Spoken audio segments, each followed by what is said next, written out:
Hello, everyone out there in podcast land. Welcome back to another episode of Adventure Capital, where we discuss the entrepreneurial journeys and adventures with founders who have raised capital on WeFunder. Huzzah! Today we have Adam Weiler, CEO of Sunken Stone, a turnkey solution using custom software to help brands sell more on Amazon. Hook 'em up, Adam! WeFunder gang, take it away. So Adam, welcome to the podcast. Thanks for having me. Let's get started. Maybe you could give us an overview of what you guys do at Sunken Stone. Yeah, so Sunken Stone is a performance-based Amazon agency. We help brands win on Amazon. We built out a lot of cool internal software that automates a lot of the process and helps us scale brands on Amazon. And we wanted to grow that even further. And when you say agency, so is this like a marketing agency? Can you talk about some of the services that you're providing to your clients when it comes to winning on Amazon? Yeah, I would say a tech-enabled service. So we are managing content creation and distribution. We are everything. Content creation being like the copy of the kind of page on Amazon. Exactly. Yeah, the images and copy. Okay. On Amazon. So whatever you see on Amazon, we're creating that for a brand. And is there offline assets as well, or that you're kind of running Facebook ads to the Amazon page, or it's just entirely within the Amazon website? We often get dragged and our attention split to other areas, but I always, as a founder, I always try to bring us back to focus and just staying within the Amazon. There's so much potential just within that ecosystem for right now. And when you say distribution, content creation, distribution, what does distribution look like? I'm using a big word for uploading and making it live. So okay. We'll make it and then we'll get the page updated to reflect it, which it's not like Shopify. If you've ever, you can upload a new image on your Shopify site or other site in a second. With Amazon, it's not so easy. You have to open cases and talk to support. So it can be a convoluted process. Is there also I don't know much about selling on Amazon. Is there also algorithms that you can pay advertising money to bump yourself up in? Is that, I presume there's some sort of advertising world within Amazon. I thought you were going to say the distribution element of what you do kind of encompasses that as well. We definitely handle the advertising on Amazon as well. We have a separate team for that. And it is, they rolled it out a few years ago and they must have looked at those reports and just kind of, congratulated each other. They roll out the advertising. There's no cost to them. They're selling space on their own website. It's the highest margin thing that they sell in their entire ecosystem, and it works. And it hasn't watered down the buying process yet. So you're helping your clients with that aspect of it as well. And so there's about 25 different types of campaigns that we're running just on Amazon. Cool. So tell us about the history of the company. How did you get into this? When did you launch the company? How's the growth been since then? Yeah, so I started the company in 2007, end of 2007. It was just like Nintendo was trading cards, when it first launched, and then evolved. And Sunken Stone was myself selling audio video accessories, credit card cash advance for some products out of China and private labeled them and put them up for sale. And it really was about 4.5 years ago that we tried to private label some dog products, some pet products. And the company was like, no, we've got that. We're not going to sell to you, but why don't you help run our Amazon? We're like, okay, I guess we can do that. Took them from a 6-figure run rate to an 8-figure run rate in about 6 months. In 6 months? Yeah. This is, wow. If you're a brand and you've got it, if you got the raw materials and you've got you got the jet fuel, we know how to get you off the launch pad. That can't have been just your guys back on Amazon? That must have been like they launched a bunch of other products. They launched in wider distribution.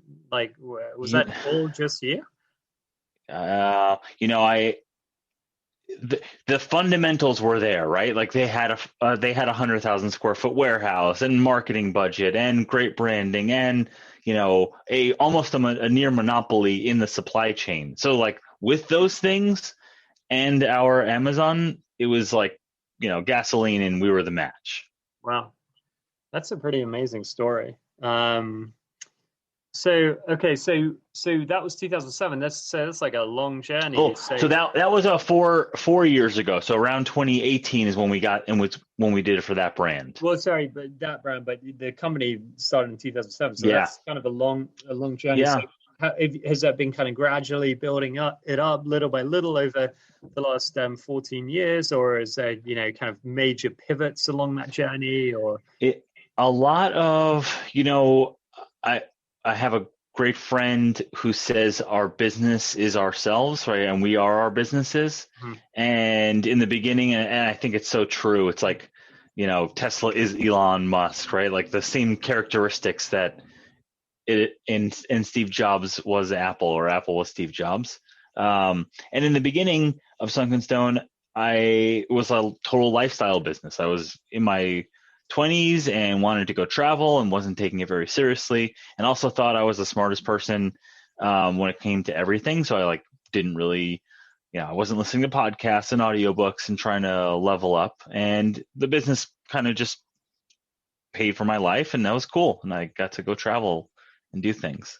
And then the next evolution was we tried to we took some lines of products that I was sourcing, and we tried to make a run at some retail distribution, and learned a lot of lessons. Got into a few stores in the outdoor space, and realized even if we succeeded here, why was I getting away from the things I was good at, which was selling stuff on Amazon? Mm-hmm. And I was going to all these retail trade shows and excited about selling 20 units when I could just go to Amazon and sell some more stuff. So then, so where are you at right now from a revenue traction perspective? Yeah. So the last 3 years have just been, kick ass. We're growing. I think it's close to a 50% compounded growth rate the last 3 years. We just, with the help of WeFunder, actually, with the help of the campaign, we just completed the acquisition merger of another agency that we bolted on to it. So currently we are about 30 something US employees, about 60 something international. We're about to cross the 100-person mark. Currently managing about 102, 103 brands on Amazon. So it's really kind of just kicked into gear the last couple of years. So the acquisition is interesting. Can you talk about that? Were these guys kind of complementary to you, or were they doing the same thing and you just basically bought their book of business and can achieve some cost synergies? What was the yeah, a little of both. A ton of cost synergies, and they had a book of business in a complementary, a vertical that we didn't really have saturation in. And but they also I would say we're great at sales, marketing, and kind of scale ops, and they were the SEAL team of ops, and they can, they're great with scripting and more automations, bringing some efficiencies to our big machine is how I was talking about it. Cool. And so have you now completed that transaction? And if so, how's that going? Because acquisitions are obviously, that can be a rocky road, right? You got two cultures, people like their own culture. trying to force two cultures together can be quite a challenge. So I'm curious, if you're kind of down that road now, and how's that going, and what approach have you taken? Are you keeping the cultures super distinct, or are you just kind of forcing the coming together? Yeah, we're coming together, and maybe ask me in 6 months how it's going. Like Yeah. I am the eternal optimist, and I think it's going great. We did our kickoff calls kind of separately and then together over the last 2 weeks. People seem really excited. It was my job as CEO to just kind of outline the vision, but also talk about what the expectations are. Like, no one, like, you're here because we want you here. No one's going anywhere. We're not. Instead of merging and getting rid of, quote unquote dead weight, we're merging, and we have excess capacity for growth. We're going to need this stuff because we're getting bigger, and you're here for a reason. And people are excited about that. And the core values. It's funny you talk about that. We kind of laid them out, and their core values matched up really well with ours. It's almost like you just changed the word to summarize it, but the underlying meaning is the same. So I'm anticipating a good transition. Yeah, that's awesome. Well, and so had you raised capital before? Let's see, on WeFunder, you raised 584K, is that right? Yeah. From that's awesome. investors. I'm on your campaign page right now. I just closed it last month. Had you raised capital previously, or was this the first outside capital you brought in? Besides credit card cash advances or a bank line of credit, this was the first outside capital event we had done. This is really awesome. And was it just for the acquisition you needed this capital? Because I guess most kind of agencies they're pretty asset light, and so they're kind of growing through revenues and not kind of taking dilution for the most part. But was it primarily to fund the acquisition you were looking at raising capital? I would say two big reasons behind the campaign. The first one was for some capital to be able to go make some acquisitions, potentially find some Amazon software out there that I know of and roll them in, go heavy on marketing and ramp up our tech. That's kind of on the use of funds. But then the really great thing about the platform is because it's public, you're making a big splash, and you're making in it. People like to be, you can go raise funds from a private equity group or a venture capital group or something, and no one even knows about it unless you put out some crappy PR page. But this, this is making waves within my personal and professional network. Other people are sharing this, and it's leading to more of the intended activities. Like more private equity firms are reaching out because they see us on this versus if we had ran a traditional process. So really hats off to you guys. That's really cool. Actually, I mean, was that one of the reasons you were looking at raising capital through regulation crowdfunding on WeFunder, or what was the rationale in going this route for this raise? Yeah, so the publicity, definitely a nice unintended consequence out of there. It's probably 25% of it, or maybe 40%. The other 60 was this. We've got what I would consider world-class capabilities in this space that is seeing its peak right now. So this is the time for this. If we're going to do this, it's time to go big and not kind of just play it safe like we've been doing the last ever since I took a credit card cash advance. So this is the time. And then what's the kind of maximum splash ROI in terms of dollars raised and publicity? And the WeFunder satisfies both of those. That's awesome. And you just touched on this, but are there other examples of, you mentioned private equity firms now coming to you to get in on the action themselves, which is awesome to hear that. Are there other examples? Like one thing I always dream of hearing more stories of is, if the WeFunder campaign is leading to revenue growth, are there other ways in which the WeFunder campaign is kind of contributing to building of momentum for Sunken State? Yeah, well, your dreams are answered. So yes. We have people who I'm leading invested I'm leading funds. the witness here, man. I'm like, Right? Exactly. You know to what? give an example right now of All, revenue guys coming to the campaign. Go ahead. all good. Your wishes are answered. So we had people write big checks, put money in, and then follow that up with an email intro to potential clients. And That's amazing. Really, yeah, that's it's like, so cool. how awesome is that? Because I mean, they're invested now. They feel like they're part of it, and So they stand behind. If they trust us enough to trust us with their money, then of course, then they should refer people that we can and they're help over. financially incentivized, as you say, for Pretty you awesome. to grow the company, and they can help you do that through intros to customers. That's really, really cool. So and what about, like, you ran a successful campaign. How did you do that? Any tactics that worked particularly effectively for you that you could share with someone that's maybe looking at launching a RegCF campaign?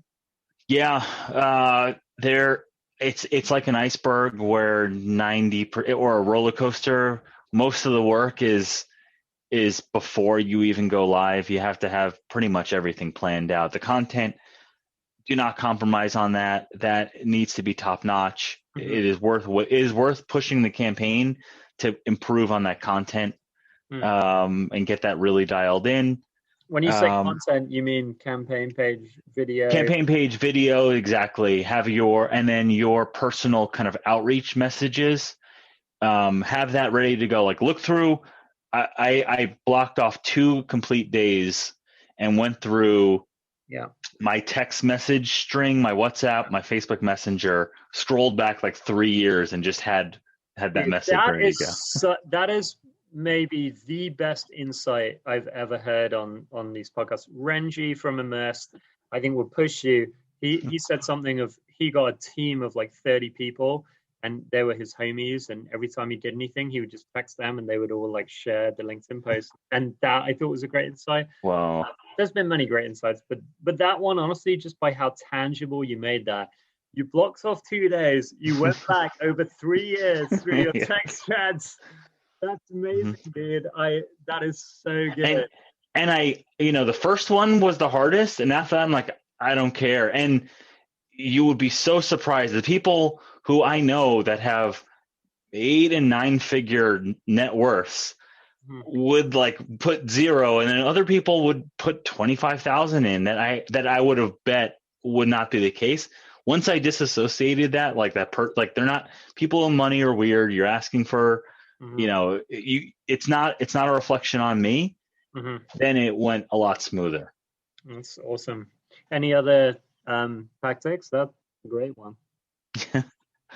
Yeah, check WhatsApp, check Facebook. I should break it down by like, conversion rate by social media platform. Yeah. Any other things that you did that were like very effective? I'm trying to think. We gave. So 2 things. We gave the investors as good of a rights, as good as like shareholder rights as we could. So preferred shareholders, voting, non-dilution, preferred on liquidity event. And it's like, if I'm asking you to come in this, and that's the least I could do. I see all these raises that are good raises, but they like mess it up on the, we're giving you common, we're going to like dilutability capped on the like exit. And I'm just like, why? Like, what? Yeah, what do you? 100%. We generally don't allow common on WeFunder. It's like, if no angel investor or, professional investor would invest on common, why on earth would we give common to the retail investors in the crowd? One, that kind of screws them over in a liquidity event. But secondly, it's going to mean that they're less likely to invest larger sums, which is going to screw you as the founder as well. I mean, terms is the other one where, oftentimes we'll see kind of founders like looking to launch with a valuation that's just too high. And it's like, again, like there's clearly, we don't have an A/B test. We've never been able to prove this with an A/B test or like robust statistical analysis, but it's very intuitively clear to me that if valuations are too high, then companies will be unsuccessful on WeFunder, which is good. That's as it should be. But whether it's on preferred versus common, or pro rata rights or information rights, that kind of thing, or if it's on valuation, I think that's a great point as well. Okay, so get your content amazing before you launch. Go back through your text messages from the last 3 years. All your communications channels. Just hit up everyone, and then just like, basically, I don't know what the word is, like, pay respect to, I guess, your investors when it comes to the terms of and on that message, really put yourself in their shoes. The first couple people were like, well, why should I invest? And like, I was like, oh, well, I really have to, sorry if I don't know if I can curse on here. Feel free to bleep that out.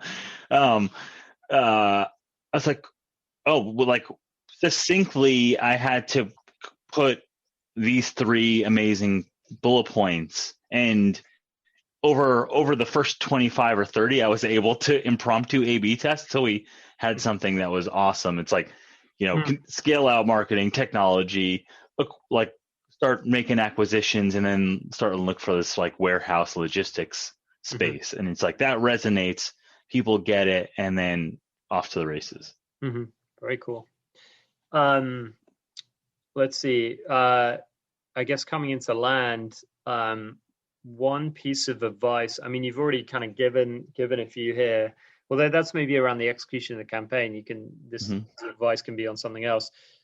Piece of advice for a founder looking at launching a regulation crowdfunding campaign. Do it. I think I'm doing this for every company I'm ever going to run or angel invest. That's really cool. What a great answer. I feel like there's a lot of tweetable content on this podcast interview so far. It's great. That's great. And what about the last question we ask every founder? One piece of advice for a founder who's starting a company, whether in a similar space to yours or just in general. Yeah, I think just because we can doesn't mean we should. And I see so many founders focused, it seems, on the wrong what, and whether that's quarterly or yearly, some kind of planning session just to make sure that we're going towards the right goal.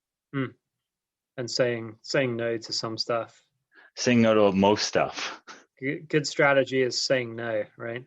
I'm not always the best at me neither. Following that advice myself. But well, that's cool, man. Thanks so much for doing this. It's been a really fun interview. I feel like some of the examples around tactics that you employed to make the campaign successful, and then some of the like the example of the investor that then wrote an email to connect you to customers. That is, as we joked, that is my dream coming true. Well, good luck. Hopefully we might work together again if you're raising capital down the line, either for Sunken Stone or another enterprise in your future. And thanks so much for coming on the podcast. Thanks, Johnny. Appreciate it. Cheers, Adam. Bye. Thank you for tuning in to another episode of Adventure Capital. I hope you laughed, took notes, shed a tear, and most importantly, feel ready to go off on your own adventure. And remember, whenever you are ready, WeFunder is here to help.